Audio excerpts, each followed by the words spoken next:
আসসালামু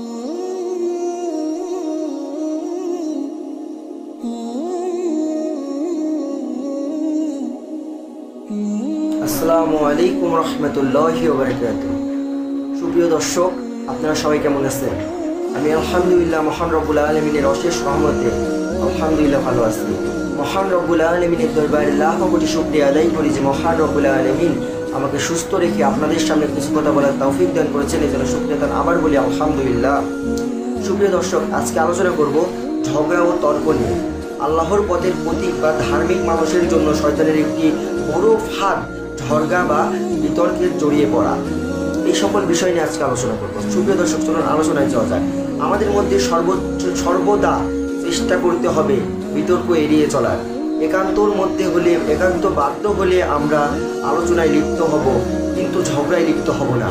কোনো আলোচনা বিতর্কের রূপান্তরিত হচ্ছে মনে হলে সঙ্গে সঙ্গে ভঙ্গ দিতে হবে। এছাড়াও রাসূল কারীম সাল্লাল্লাহু আলাইহি সাল্লাম বলেছেন, নিজের মতো বাতিল হওয়ার কারণে যে ব্যক্তি বিতর্ক পরিত্যাগ করবে তার জন্য জান্নাতের পদদেশ রেডি করা হয়েছে।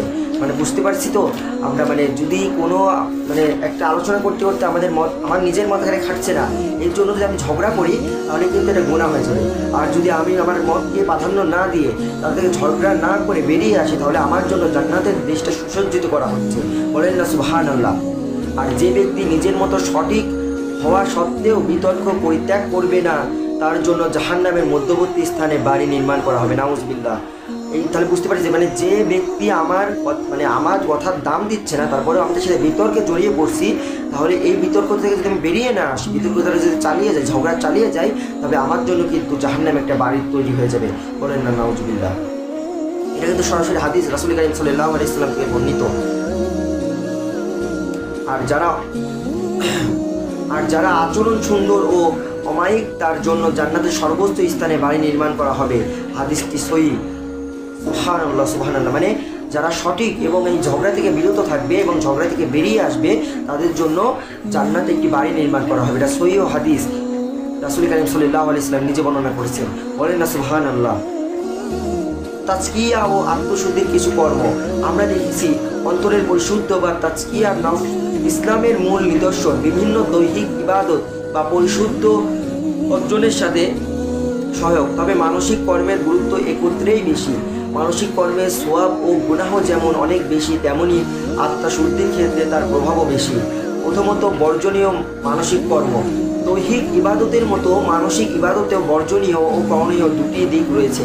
অনেক সময় আল্লাহর পথে চলতে সচেষ্ট ধার্মিক মানুষ দৈহিক হারাম থেকে সতর্ক থাকলেও মানসিক হারাম থেকে সতর্ক হতে পারে না।